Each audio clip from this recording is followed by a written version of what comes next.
septembre dernier, nous sommes allés de l'autre côté des Alpes, dans la ville de Milan en Italie, pour soutenir la petite fraternité des Frères de Jésus compatissants.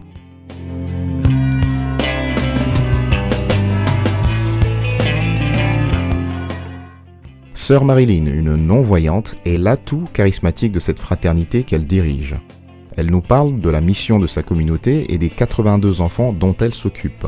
Ces enfants sont principalement orphelins du sida ou sujets eux-mêmes du VIH.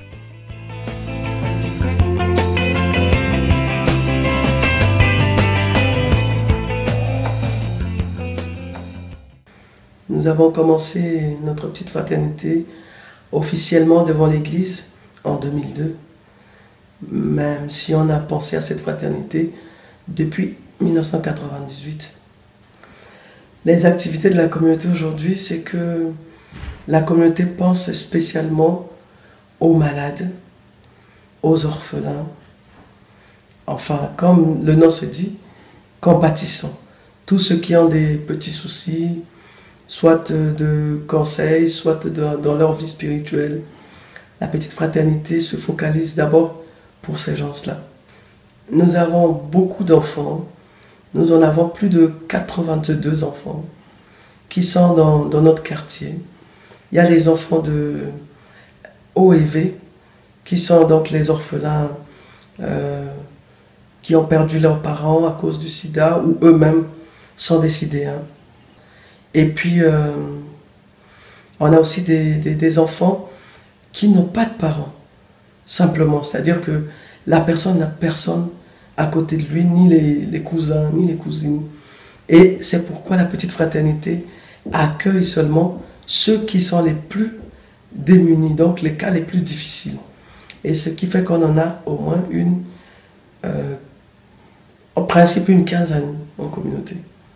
Mais où on a 2 maisons et on gère dans l'autre où je suis, on a 4 enfants qu'on gère, parce que c'est les plus petits. Père Adelino Brunelli, fondateur et grand artisan de la dite fraternité, tient à réunir toute sa relève autour de cette cérémonie religieuse qu'il qualifie de bâtisseur pour sa petite communauté. Après avoir donné une sœur à l'église centrafricaine, il nous dit sa joie de préparer la relève. J'ai dit dans mon cœur que je voudrais, comme Simeon là, quand il a rencontré le petit Jésus dans les bras de la Vierge Marie et de Joseph, non limite, est-ce que je pourrais même m'en aller, parce que eux, ils ont vraiment le même esprit, le même désir de faire du bien, d'être à côté de ceux qui souffrent au nom de Jésus. Donc pour moi, c'est très encourageant et très fort cette syntonie que j'ai avec eux et eux avec moi, de façon que j'ai beaucoup de confiance que même si moi je suis déjà âgé, je ne pourrai pas continuer tellement, sont eux qui continueront un peu mon œuvre qui est après l'œuvre du Seigneur.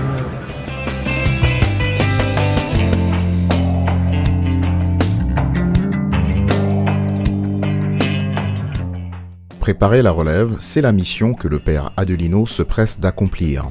La petite fraternité des Frères de Jésus compatissants a bien grandi, surtout par ses actions, au point d'être reconnue d'utilité publique dans la commune de Bimbo, près de Bangui, en Centrafrique, où elle s'est implantée. Fondée grâce aux pensions d'enseignants du Père Adelino, vivant principalement de la générosité du réseau des bienfaiteurs du fondateur, Père Adelino profite de cette vestitionnée pour présenter sa jeune relève au reste de son réseau. Par la même occasion, il magnifie les efforts de ses protégés et les incite à continuer pour pérenniser l'œuvre de Dieu qu'ensemble, ils s'efforcent d'accomplir.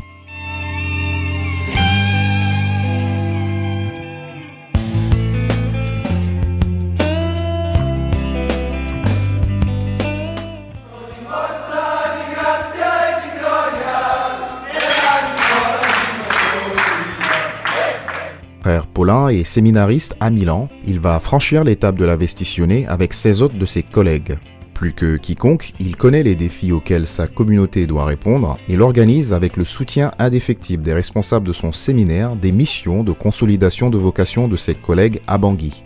Ces voyages servent à apprendre l'engagement auprès des autres, aux futurs religieux. Ils permettent aussi à Frère Paulin de construire son propre réseau d'ambassadeurs de la petite fraternité des Frères de Jésus compatissants.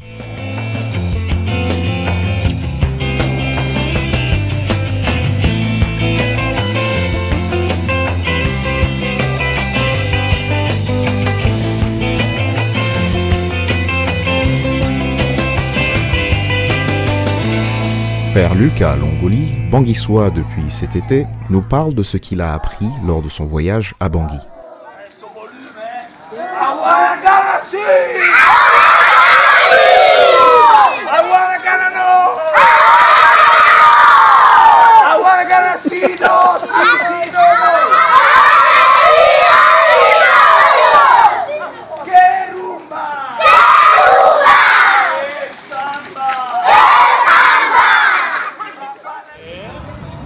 Allora, io direi la tavola.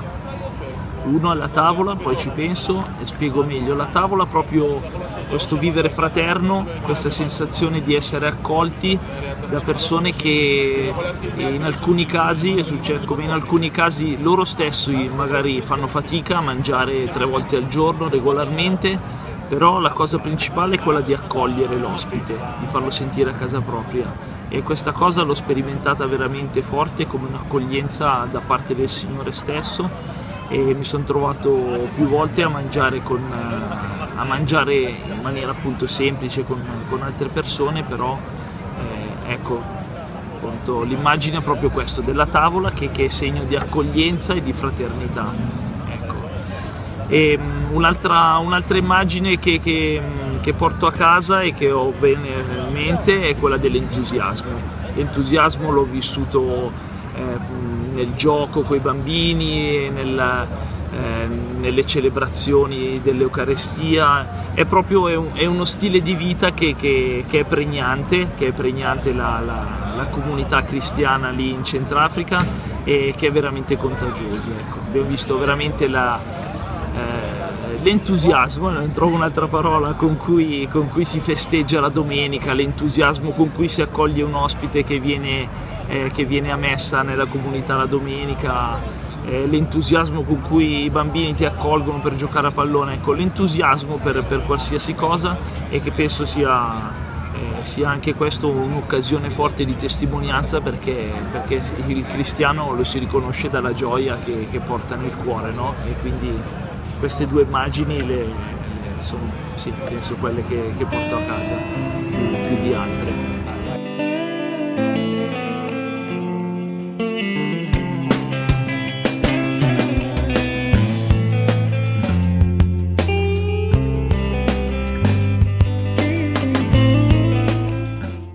Revenons à l'objet de notre visite à Milan, sœur Marilyn nous explique le principe de la vesticonnée chez les Ambrosiens. Ma présence ici, c'est pour mon frère qui est en train de faire un pas dans le sacerdoce. Un pas qu'on appelle la vestition, comme disent les Ambrosiens, ou en romain on dit l'admission. L'admission au diaconat, c'est-à-dire qu'il est accepté de commencer les pas, parce qu'avant il était chez nous un religieux. Maintenant, il veut faire le sacerdoce. Et tout ce qu'il faisait avant, c'est essentiellement des études. Maintenant, il arrive au stade de discernement de sa vie. S'il peut devenir un prêtre pour porter Jésus à tout le monde, ou s'il veut faire comment. Donc, il est en phase de discernement. C'est le premier pas pour lui vers le sacerdoce.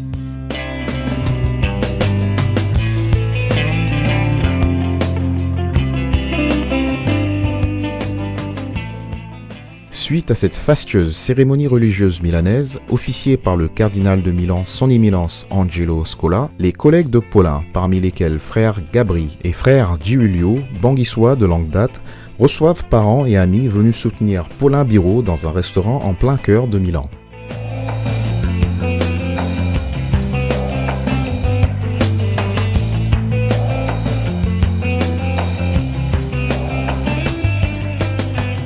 La petite fraternité remercie surtout beaucoup le séminaire où se trouve le frère Paulin, qui nous envoie aussi des jeunes en mission.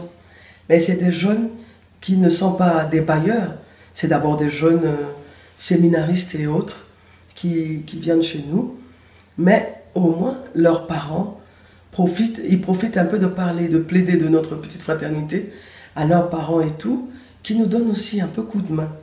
Et donc, pour ça, je pense aussi que c'est une autre manière de commencer des relations, hein, d'avoir des relations aussi autour de nous. En France, on a par exemple Claude. Claude qui dit qu'il n'a pas grand-chose, Claude Vera, mais qui fait déjà beaucoup pour les enfants. Et qui a encore besoin de nous mettre en contact avec beaucoup de relations que j'espère qu'on aura l'occasion de rencontrer tout ce monde et on verra tout ce qui sera clair pour vous le dire davantage.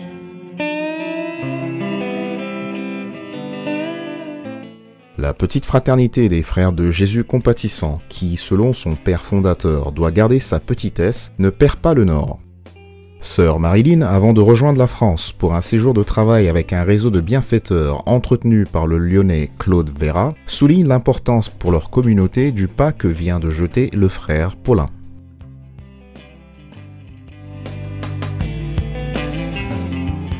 L'importance de cet événement est vraiment grande, très grande, parce que notre petite fraternité n'a jamais pensé envoyer quelqu'un aux études. Notre petite fraternité n'a jamais pensé un jour venir voir l'Italie ou venir faire quelque chose en Italie. Nous sommes, je vous avais dit tantôt, une petite communauté, pas considérée, et donc ce que le Seigneur est en train de faire, c'est vraiment très grand pour nous, très grand, et nous lui disons merci, comme on dit un peu à la manière des diacres, hein, tu jettes un pas. C'est-à-dire que le pas là qu'il est en train de faire nous a vraiment reconfortés et nous demandons surtout à Dieu de lui donner la force de tenir parce qu'il reste encore longtemps et il fallait qu'il soit tenace pour arriver à la fin. Pour nous, elle est très très importante, cet événement. Pour les enfants, de voir un jour aussi Papa Paulin, Père, pour tous nos amis, pour notre pays, pour notre église locale. Voir aussi que la pierre qu'on a rejetée, les bâtisseurs, est devenue la pierre d'anguille.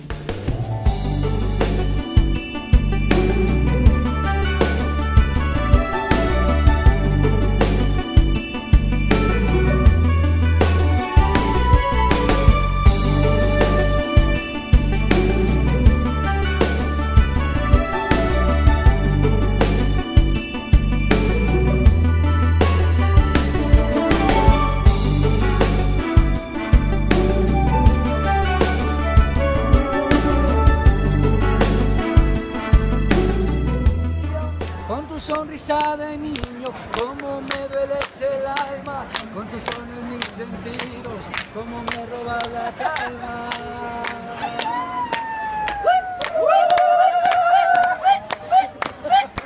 Tú tienes la llave.